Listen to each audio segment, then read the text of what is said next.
Hi guys, my name is Miss Almendinger. I'm teaching grade 6 and 7 right now. I love ELA, I love reading. I like to make it nice and cozy, have a candle, have a blanket, and a book, of course. Oops, it's upside down and backwards. My cat just showed up. I'll have you meet him really quickly. This is Cloud. He likes to show up when he's not needed. Okay, bye-bye. Okay, so our book is called Cloudy with a Chance of Meatballs. Also, if you see me in the hallway, please say hi to me. I have taught grade 3 before, and I miss the younger guys sometimes. The younger grades. Cloudy with a Chance of Meatballs. We were sitting around the big kitchen table. It was Saturday morning, pancake morning. Mom was squeezing oranges for juice. Henry and I were betting how many pancakes we could eat, and Grandpa was doing the flipping. Seconds later, something flew through the air, headed towards the kitchen ceiling, and landed right on Henry. After we realized that the flying object was only a pancake, we all laughed, even Grandpa. Breakfast continued quite uneventfully. All the other pancakes landed on the pan, and all of them were eaten, even the one that landed on Henry.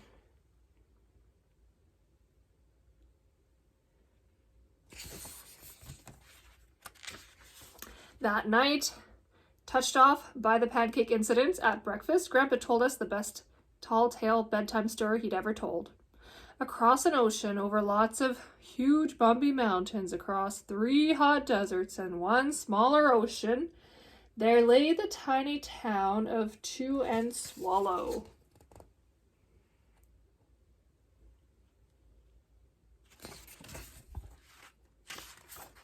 In most ways, it was very much like any other tiny town. It had Main Street lined with stores, houses with trees and gardens around them, and a schoolhouse, about 300 people, and some assorted dogs and cats.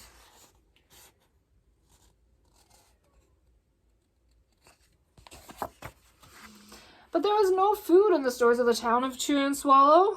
They didn't need any. The sky supplied all the food they could possibly want. The only thing that was really different about Chewenswallow was its weather.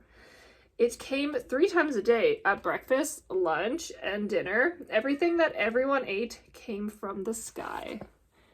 There's the dog waiting for his food to come from the sky. Whatever the weather served, that was what they ate. But it never rained, it never snowed snow, and it never blew just wind. It rained things like soup and juice. It snowed mashed potatoes and green peas, and sometimes the wind blew in storms of hamburgers.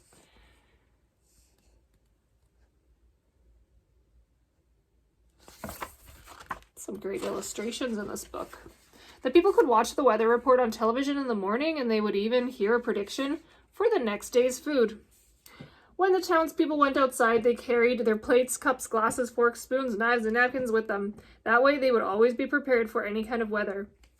If there were leftovers, and there usually were, the people took them home and put them in their refrigerators in case they got hungry in between meals.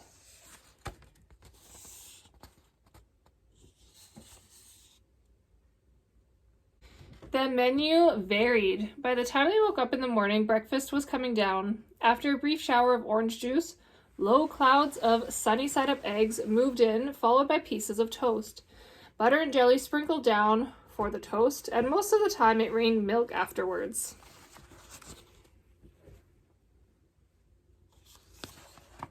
For lunch one day, Frankfurters, already in their rolls, blew in from the northwest about 5 miles an hour, and there were mustard clouds nearby.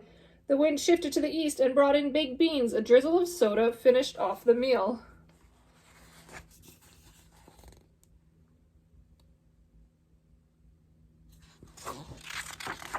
Dinner one night consisted of lamb chops, becoming heavy at times with occasional ketchup. Periods of peas and baked potatoes were followed by gradual clearing, with a wonderful jello setting in the west. Sounds like a weather report, hey? The sanitation department of Chewenswallow had a rather unusual job. had a rather unusual job for a sanitation department. It had to remove the food that fell on the houses and sidewalks and lawns. The workers cleaned up after every meal and fed the dogs and cats. They emptied one of it into the surrounding oceans for the fish and turtles and whales to eat. The rest of the food was put back into the earth so that the soil would be richer for the people's flower gardens. Well, it looks like they're doing a form of recycling. Very smart, reusing the food. Life for the townspeople was delicious until the weather took a turn for the worse. And there's a newspaper and it says, "The Chew and Swallow Digest spaghetti ties up town." Uh-oh, there's traffic jam from all the spaghetti. One day there was nothing but gargonzola cheese all day long. The next day there was only broccoli, all overcooked. And the next day they were Brussels sprouts and peanut butter with mayonnaise. And another day there was pea soup fog. No one could see where they were going, and they could barely find the rest of the meal that got stuck in the fog.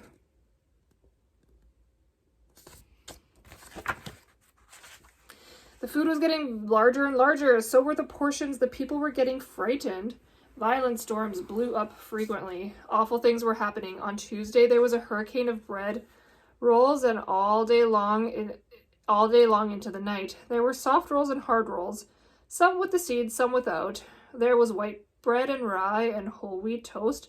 Most of it was larger than they had ever seen bread and rolls before. It was a terrible day.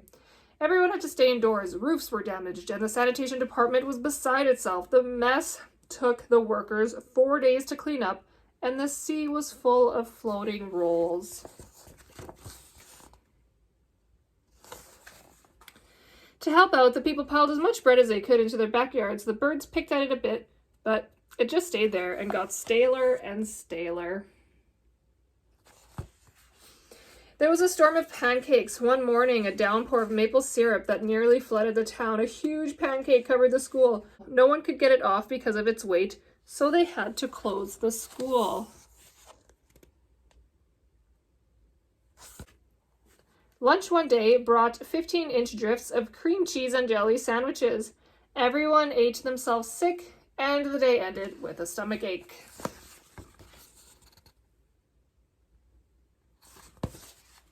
There was an awful salt and pepper wind accompanied by an even worse tomato tornado.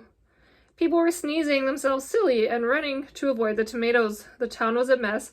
There were seeds and pulp everywhere.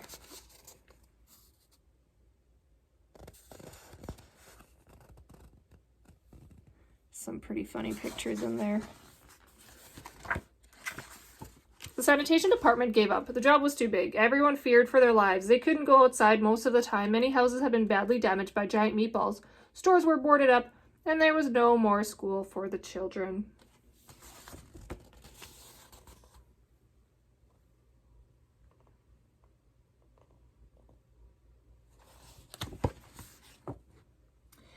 So a decision was made to abandon the town of Chew and Swallow. It was a matter of survival. Oh no! Look at that huge pickle in that lady's house. The people glued together the giant pieces of stale bread sandwich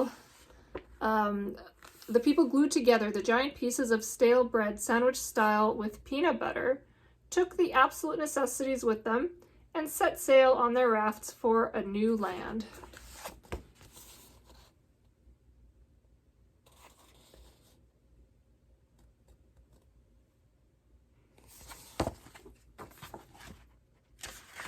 After being afloat for a week, they finally reached a small coastal town. The bread held up surprisingly well enough for them to build temporary houses for themselves out of it. The children began school again. The adults tried to find a place for themselves in the new land.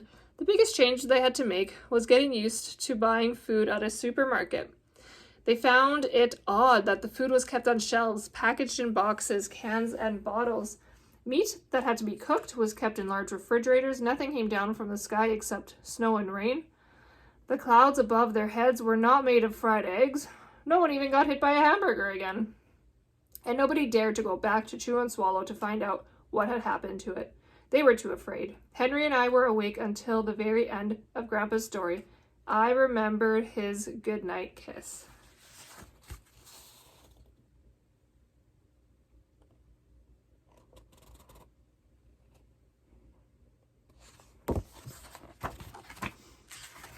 The next morning, we woke up to see snow falling outside our window. We ran downstairs for breakfast and ate it a little faster than usual so we could go sledding with Grandpa. It's funny, but even as we were sliding down the hill, we thought we saw a giant pat of butter at the top. We could almost smell the mashed potatoes.